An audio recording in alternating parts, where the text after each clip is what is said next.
bilangnya sepertinya tidak layak ya Allah. Banyak yang ragu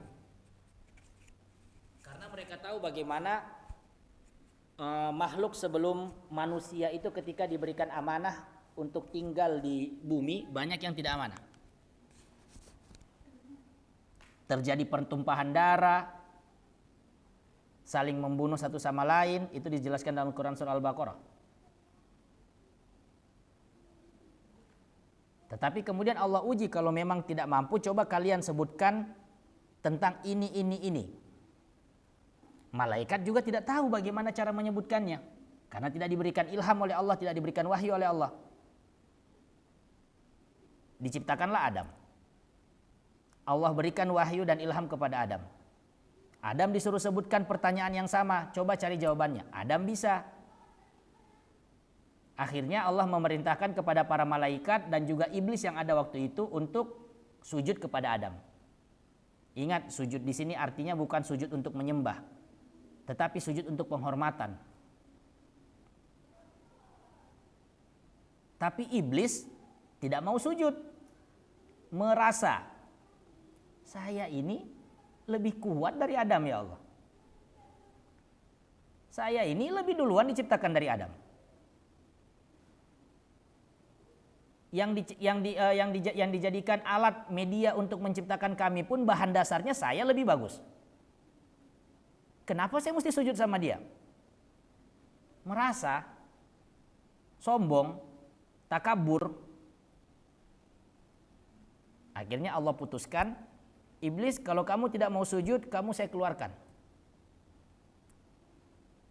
Sudah diputuskan ini, iblis dikeluarkan dan akan masuk ke dalam neraka.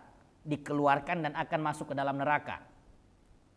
Ketika jatuh putusan itu, hakim jatuhkan putusan tersebut, apa kata iblis pertama-tama? Bukan muhasabah, Bu. Bukan cari kesalahan. Aduh, salah saya di mana ya kok dikeluarkan? Orang-orang yang bersih hatinya, ketika melakukan kesalahan, misal ada baku salah dengan orang, atau bikin yang namanya kenapa kok hari ini kayak tidak seperti hari biasanya, lebih tidak bagus gitu. Pasti dia akan berpikir dulu kepada dirinya, salah saya di mana ya? Introspeksi diri dulu, muhasabah dulu. Tapi kalau orang yang tidak bersih hatinya, contoh iblis, qala fa bi izzatika la ughwiyannahum ajmain. Ketika dikeluarkan oleh Allah Subhanahu wa taala, dijatuhkan hukuman untuk keluar, dia bilang, "Karena engkau telah mengeluarkan saya ya Allah." Tidak introspeksi. Sudah dijatuhi hukuman salah, dijatuhi hukuman keluar dari surga dan masuk ke neraka, tidak pula minta maaf, tidak pula introspeksi. Ya saya dikeluarkan karena Allah keluarkan saya gitu. Karena keputusan tersebutlah iblis sampai sekarang itu menyuruh kepada para tentara-tentaranya untuk mengganggu kita. Orang-orang yang sedang berusaha bisa istiqomah. Orang-orang yang sedang berusaha untuk berubah dari salah menjadi soleh. Orang-orang yang sedang berusaha untuk menjaga agar niatnya selalu ikhlas, supaya hal tersebut bisa mengkokohkan dia di atas jalan yang Allah ridhoi. Orang-orang yang sedang berusaha untuk mencari bekal mati yang baik.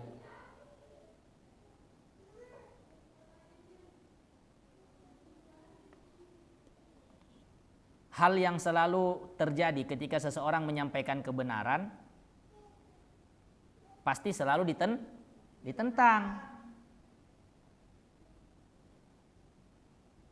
Itu juga terjadi sama Yunus alaihi salam. Ditentang sama masyarakatnya. Kalau nabi-nabi yang lain tidak akan bergeser dari masyarakatnya sampai dapat perintah selanjutnya. Entah perintahnya itu pergilah dari kota tersebut atau dari desa tersebut karena akan ditimpakan azab. Contoh Nabi Lut. Bahkan sampai Nabi Zakaria dan juga Nabi Yahya tidak pergi dari desanya. Walaupun mereka sudah mau dibunuh. Hingga Nabi Yahya pun kan dibunuh sama masyarakatnya. Akhir hayat beliau dibunuh sama masyarakatnya. Ini semua Allah ceritakan dalam Al-Quran supaya kita ambil pelajaran. Nabi Yunus ketika disuruh berdakwah, beliau menyerah. Menyerah, meninggalkan masyarakatnya. Dia sudah tidak tahan dengan kelakuan masyarakatnya. Dia tidak tahan dengan dakwahnya yang tidak diterima-terima. Dia tidak tahan bagaimana mereka mengejek-ngejek dan lain sebagainya. Dia keluar dari desanya, menyerah sudah. Mau cari tempat tinggal yang baru. Akhirnya keluar dari desa muatan, dia numpang di kapal muatan. Numpang di kapal muatan, ternyata di kapal muatan tersebut ketika sedang berjalan, berlayar di tengah laut, ada yang aneh dari pelayaran kapal itu. Seperti rasa-rasa mau tenggelam.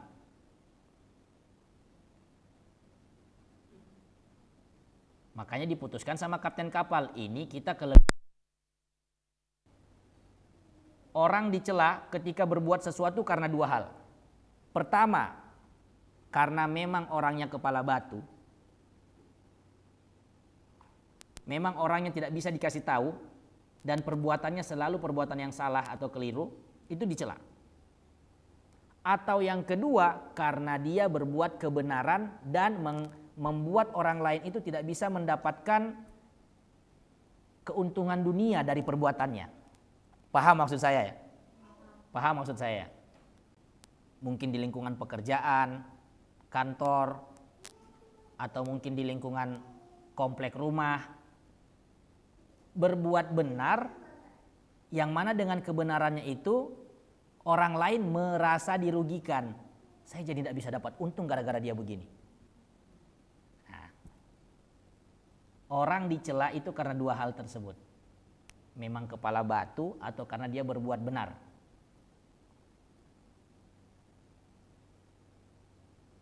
Tapi celaan manusia sebatas mana, Bu? Sebatas lisannya. Sebatas lisannya.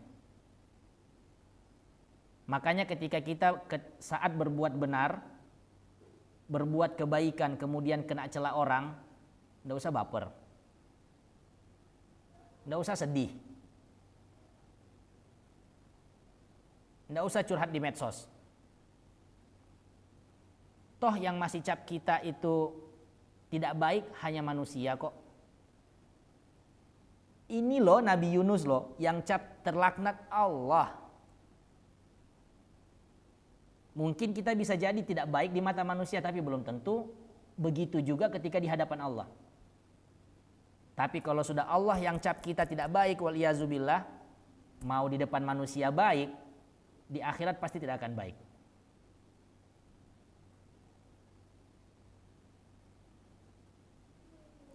Satu, 4, 3.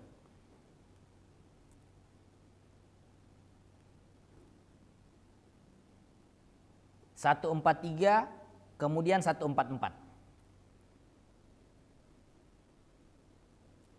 Seandainya Yunus tidak termasuk orang yang banyak bertasbih.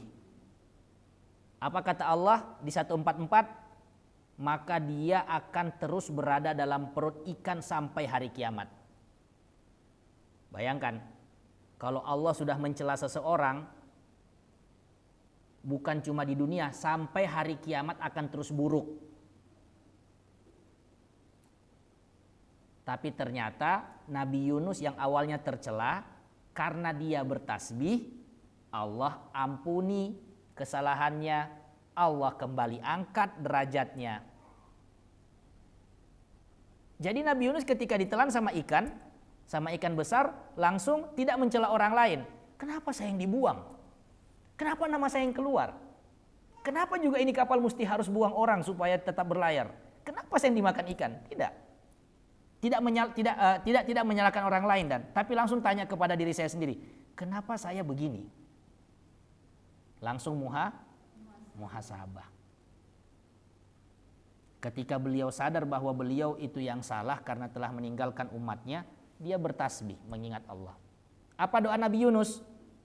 La ilaha illa anta subhanaka inni kuntu minaz zalimin. Itu yang diulang-ulang Nabi Yunus, Bu. Itu doa Nabi Yunus. Sehingga Allah ampuni dia, sehingga Allah hapuskan kesalahannya, dan akhirnya Allah suruh ikan tersebut muntahkan Nabi Yunus ke pinggiran. Doanya la ilaha illa anta subhanaka inni kuntu minaz zalimin. La ilaha illa anta, tiada Tuhan selain Engkau ya Allah. Nabi Yunus bersaksi. Subhanaka, maha suci zatmu ya Allah.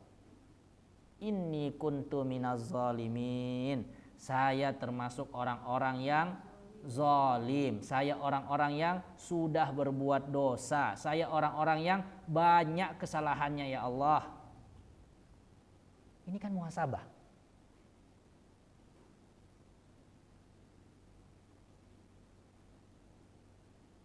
Jadi saat kita sedang berada dalam titik paling rendah dalam kehidupan kita, ujian datang bertubi-tubi kanan kiri atas bawah, celaan datang bertubi-tubi kanan kiri atas bawah, duduk, Bu.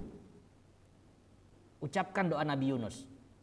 La ilaha illa anta subhanaka inni kuntu minaz zalimin. Waalaikumsalam. Mari Bu. Baca doa Nabi Yunus. La ilaha illa anta subhanaka inni kuntu minaz zalimin. Baca dengan apa? Dengan rasa. Merenungkan kesalahan-kesalahan kita, merenungkan dosa-dosa kita. Beda kalau diucap hanya sekedar ucap lisan saja. La ilaha illa anta subhanaka inni kuntu minaz zalimin. Sama ketika diucapkan dengan rasa itu beda. Sambil ingat-ingat kesalahan di masa lalu, ingat-ingat dosa di masa lalu ya Allah. Mungkin saya lagi pengen diuji oleh Allah karena buat naik kelas. Dosa-dosa saya yang di masa lalu mungkin di sini mau dicuci sama Allah. La ilaha illa anta subhanaka inni kuntu minaz zalimin. Tidak mungkin Allah sampaikan kepada kita tentang kisah Nabi Yunus di Quran surah As-Saffat ini kecuali kalau Allah tidak menyuruh kita mengambil pelajaran. Jangan baper dibenci orang. Sesuatu yang kita mulai karena Allah, jangan berhenti karena manusia.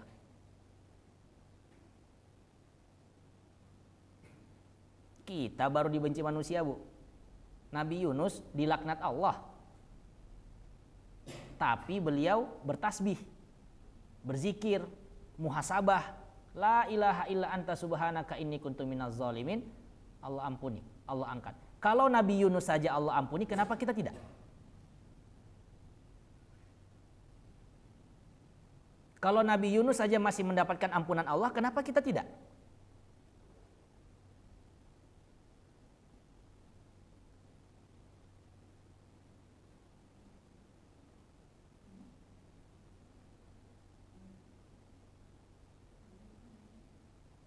Apakah ampunan Allah itu khusus saja? Tidak.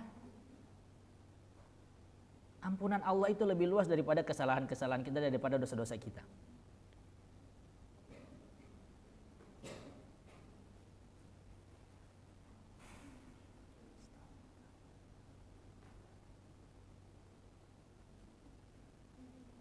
La ilaha illa anta subhanaka inni kuntu minaz zalimin.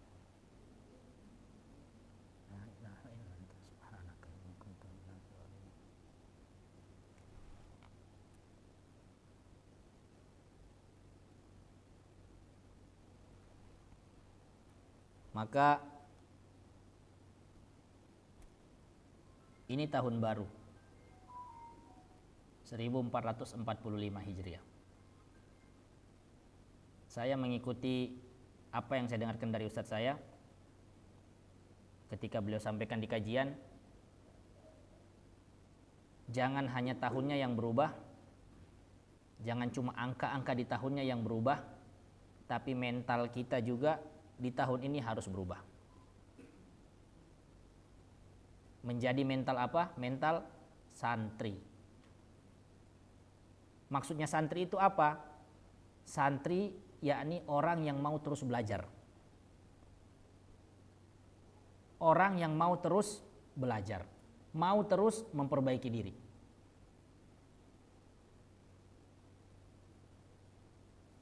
Maka mulai sekarang saya katakan sama diri saya harus terus bisa menjadi santri sampai mati.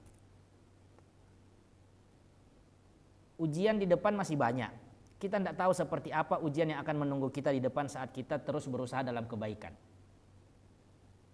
Maka selain niat yang ikhlas yang membuat kita kokoh untuk tetap berada di atas jalannya Allah, yang kedua adalah ilmu. Dengan ilmu kita jadi tahu bagaimana cara melewati fitnah tersebut. Dengan ilmu kita jadi tahu bagaimana cara menghadapi semua ujian-ujian yang ada di hadapan kita. Maka saya katakan harus terus bermental santri. Tahun baru, mental harus baru.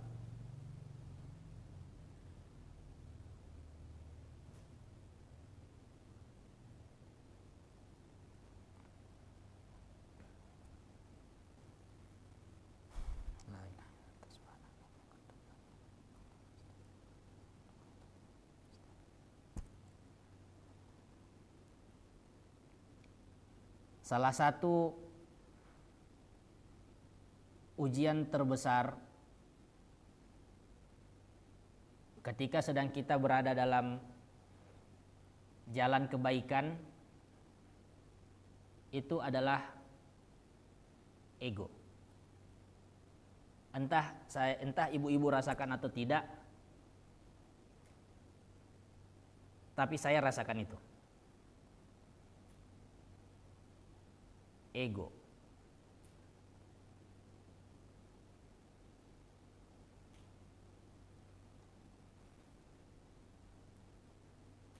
Kemudian ketika pikiran ego ini ada di hati saya pikir-pikir ego. Muncul juga yang saat ini sedang ngetren tentang penyakit jiwa disebut NPD. Pernah dengar NPD, Bu?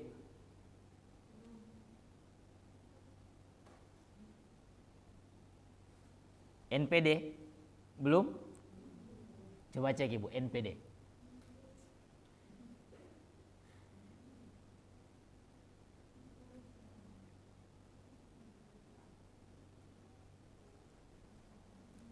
NPD, penyakit jiwa NPD. Nggak ada di Quran tulisan NPD, Bu. Ada.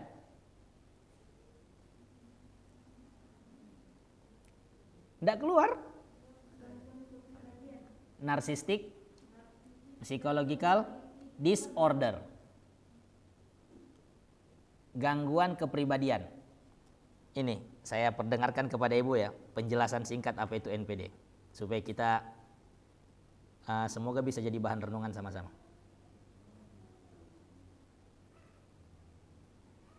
Coba lihat ya.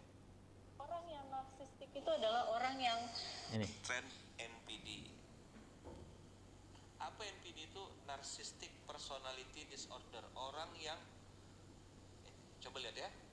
Orang yang narsistik itu adalah orang yang nggak bisa dikritik. Ketika orang yang narsistik itu adalah orang yang nggak bisa dikritik. Ketika orang ngeritik dia udah langsung baper, dia ngerasa itu dia dimuji, akhirnya dia menjauh bahkan balik memusuhi. Cenderung manipulatif. Orang yang narsistik itu adalah orang yang nggak bisa dikritik. Ketika orang ngeritik dia udah langsung baper, dia ngerasa itu dia dimusuhi, akhirnya dia menjauh bahkan balik memusuhi. Cenderung manipulatif, dia akan berusaha segala macam cara demi mendapatkan apa yang dia mau.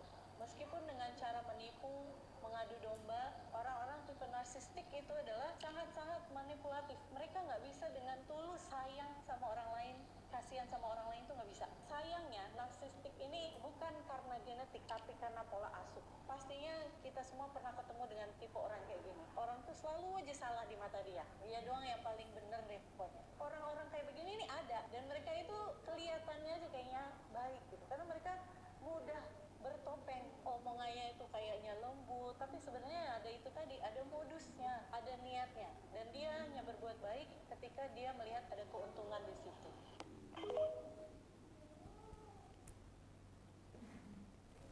Mungkin namanya baru dengar, tapi perasaan itu mungkin pernah muncul dalam hati saya. Itu saya berpikir. Makanya ketika disampaikan sama Ustadz tentang NPD, Narcissistic Personality Disorder, bukan psikologi, personality disorder, gangguan jiwa, saya langsung bilang, jangan-jangan saya ini. Dikritik dikit, baper. Ketemu orang, terus orang tersebut kok petentang-petenteng, bicaranya kayak kurang menghargai gitu. Tersinggung. Saya langsung bilang lagi, apakah saya memang segitu besarnya pengen dihargai gitu? Saya tanya sama diri saya, berapa harga saya? Kalau bahasa Ustadz saya nih Bu, nggak perlu cari muka, muka sudah ada.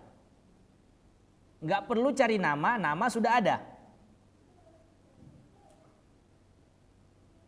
Terus apa yang kita cari? Yang kita cari bekal mati.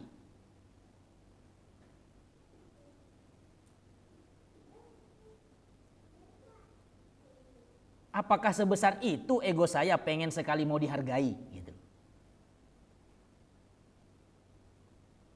Apakah sebesar itu keinginan saya pengen sekali mau disanjung? Itu saya langsung berpikir-pikir, ya Allah, astagfirullah, la ilaha illa anta subhanaka inni kuntu minaz zalimin.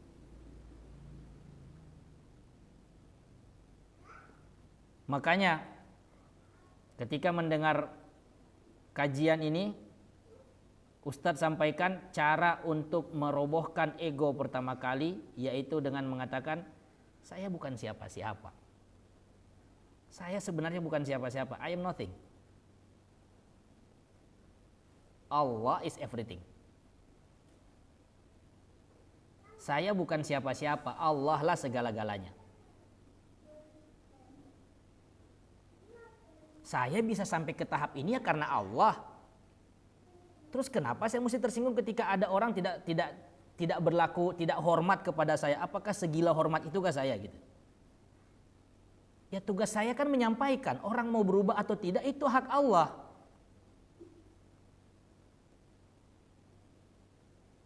Maka kenapa saya harus mesti minta hormat ke mereka? Ngapain? Jangan-jangan saya yang kena NPD, saya langsung bilang gitu. Astaghfirullahalazim. La ilaha illa anta subhanaka inni kuntu minaz zalimin.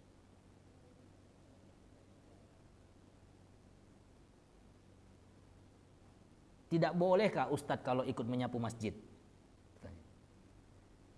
Tidak bolehkah Ustadz kalau misalnya ikut nyetir mobil pergi antar barang, naik pick up, bantu pindah barang rumahnya orang, apakah tidak boleh? Apakah Ustadz itu harus selalu tempatnya nyaman, makannya enak, di bawah AC?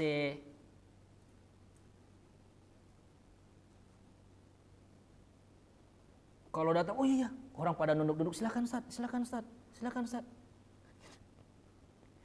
Makanya saya langsung muhasabah, ya Allah, astagfirullah.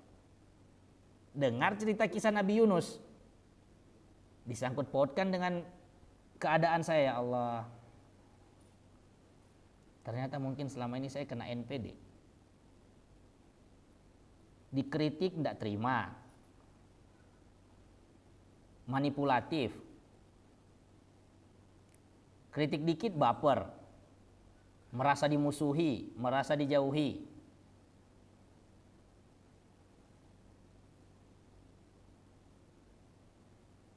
Tidak mau berbuat sesuatu kecuali kalau ada keuntungannya buat dia. Seakan-akan di depan orang tampaknya baik, tapi kalau di belakang, la haula wala quwata illa billah, dosanya banyak.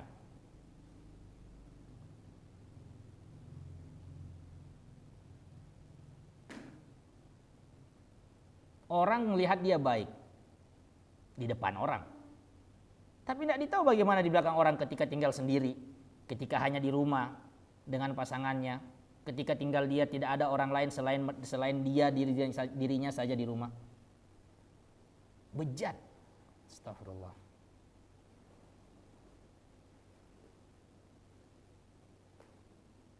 Tidak tahu diri. Tidak tahu bersyukur. Dikasih kesempatan hidup, bukannya dipakai waktu tersebut untuk nambah pahala, untuk cari yang namanya bekal mati, tapi malah dibuang-buangkan, malah dimubazirkan.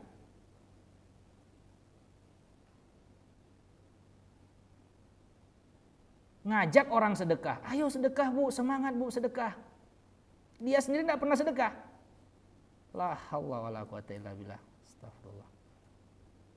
La ilaha illa anta subhanaka inni kuntu minaz zalimin.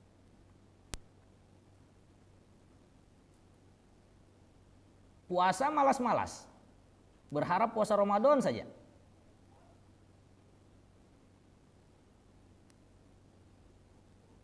Diajak puasa sunnah malas-malas. Terus berharap masuk surga lewat pintu manapun. La haula wala quwata illa billah. Terlalu tinggi mimpinya ini. Astagfirullah. Dengar alarm jam 3. Tidak bangun tahajud. Dimatikan, tidur lagi.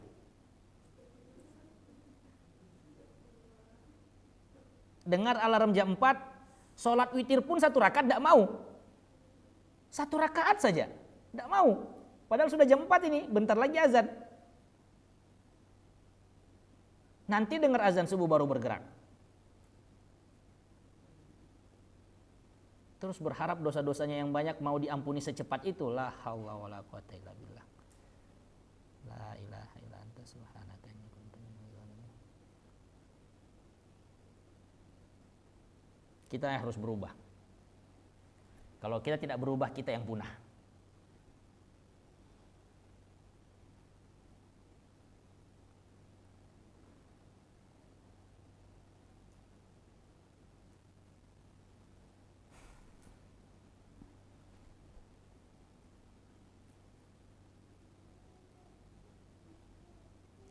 Ada satu lagi terakhir ini, Bu.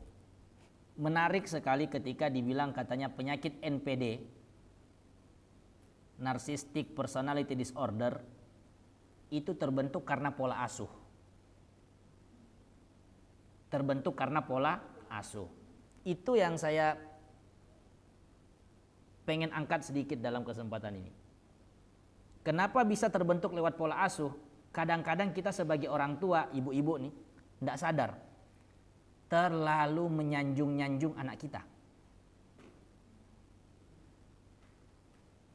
Wah, anak saya itu, mohon maaf, anak saya itu hafal Quran begini-begini, sekolah jauh, sekolah di Jawa. Oh, dia itu kuliah di luar negeri, S1, S2, pekerjaannya bagus, gini-gini. Oh, anak saya itu sholatnya 5 waktu bagus, gini dan lain sebagainya. Oh, anak saya itu kalau disuruh manut, ini dan lain sebagainya. Oh, anak saya tuh.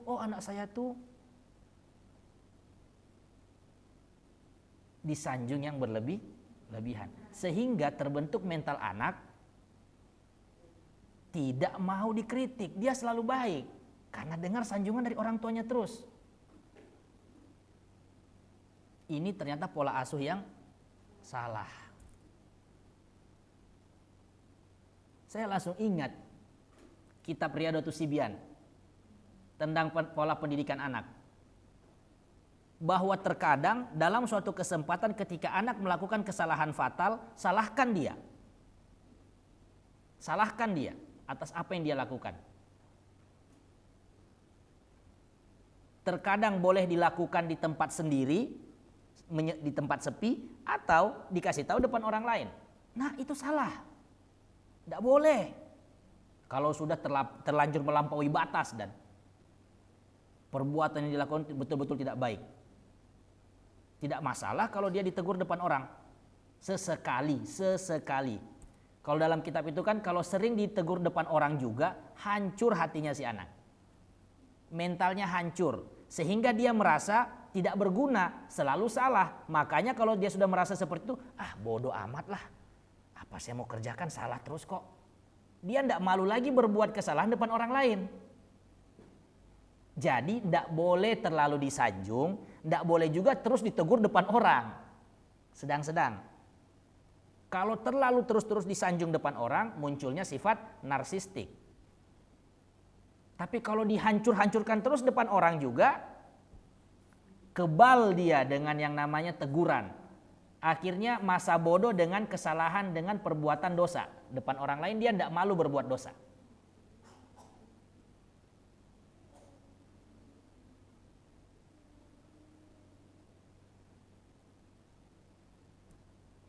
Maka ibu-ibu yang diberikan Allah Subhanahu wa taala titipan anak itu amanah.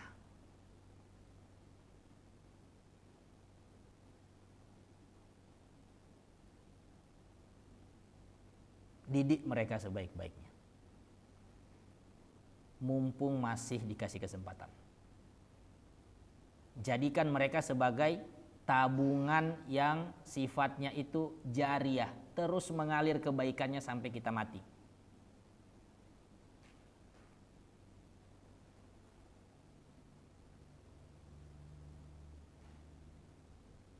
Kesalahan-kesalahan yang pernah kita lakukan di masa lalu terhadap diri kita sendiri, jangan sampai terulang kepada anak kita.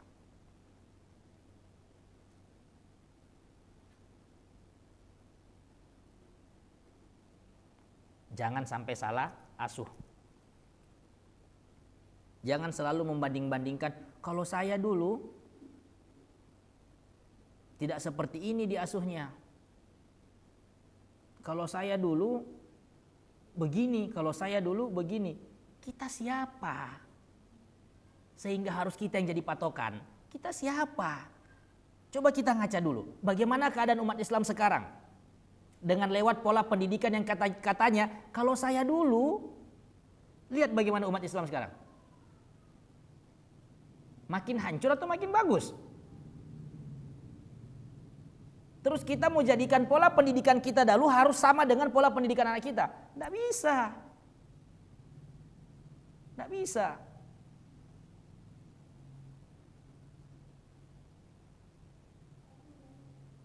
Kalau memang kita sadar ternyata pola pendidikan saya itu salah, kembali kepada yang benar.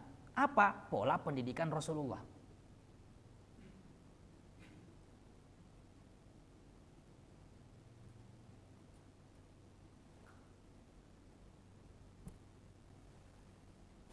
Makanya mental santri ini harus, mental ingin terus belajar itu harus kita tanamkan dalam hati. Permasalahan-permasalahan tiap hari ada aja. Terus kalau kita tidak punya ilmunya untuk memecahkan permasalahan tersebut, mau jadi apa kita? Mau terus-terusan terjebak dalam kesalahan yang sama berulang-ulang kali? Ya tentu tidak dong. Tentu tidak mau.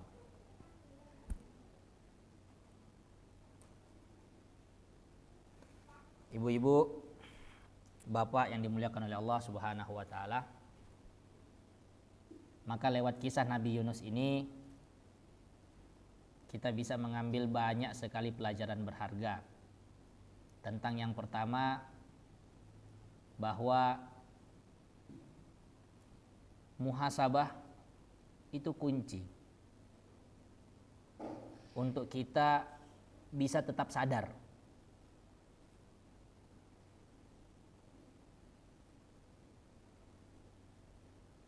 Dan salah satu cara untuk muhasabah paling baik yaitu lewat doa Nabi Yunus, la ilaha illa anta subhanaka inni kuntu minaz zalimin.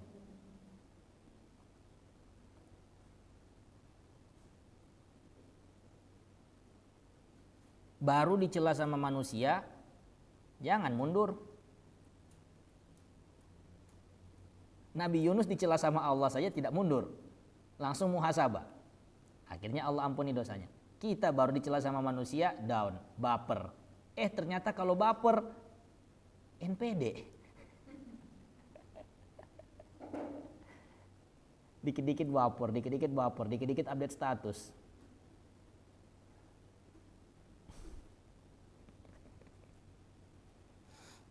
Ada ini status-status yang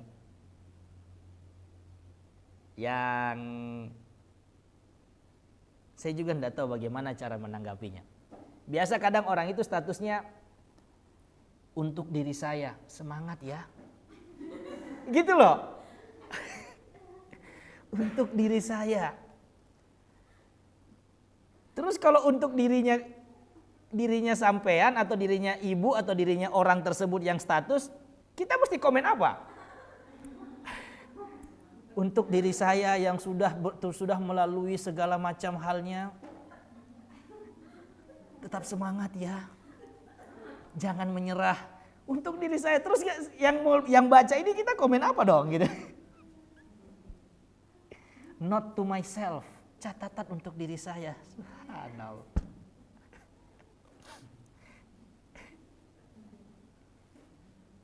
Kadang memang ria itu tipis sih. Ria itu tipis. Tidak terasa.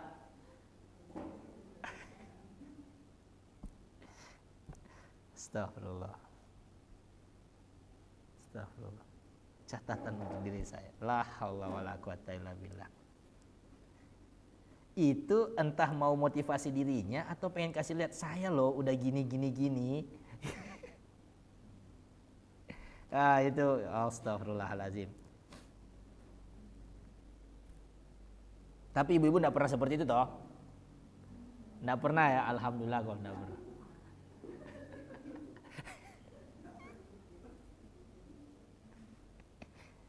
Untuk diri saya jangan menyerah. Astagfirullah.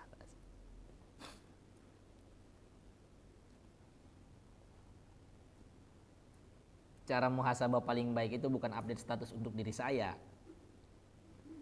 Ambil air wudhu, sholat 2 rakaat, baca banyak-banyak la ilaha illa anta subhanaka inni kuntu minaz zalimin. Dibaca dengan rasa.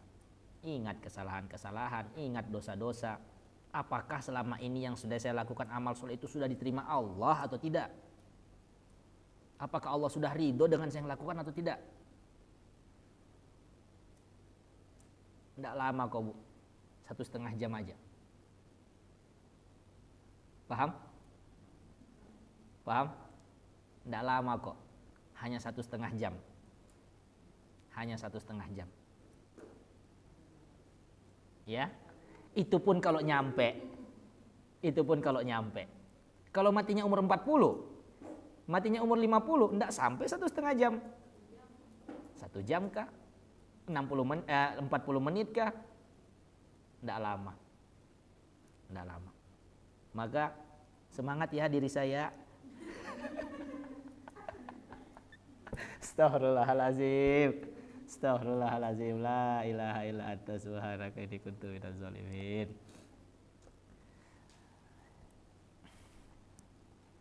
Satu, sebelum saya tutup, doa Nabi Yunus ini itu tidak ada di surat As-Saffat. Ada di Quran surah yang lain yang menjelaskan tentang doa itu. La ilaha illa anta.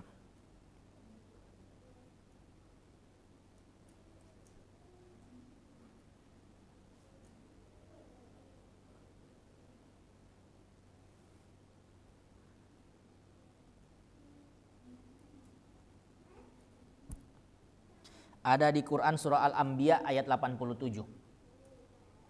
Al-Anbiya Quran surah 21:87. Disitulah doa Nabi Yunus disebutkan. La ilaha illa anta subhanaka inni kuntu minaz zalimin.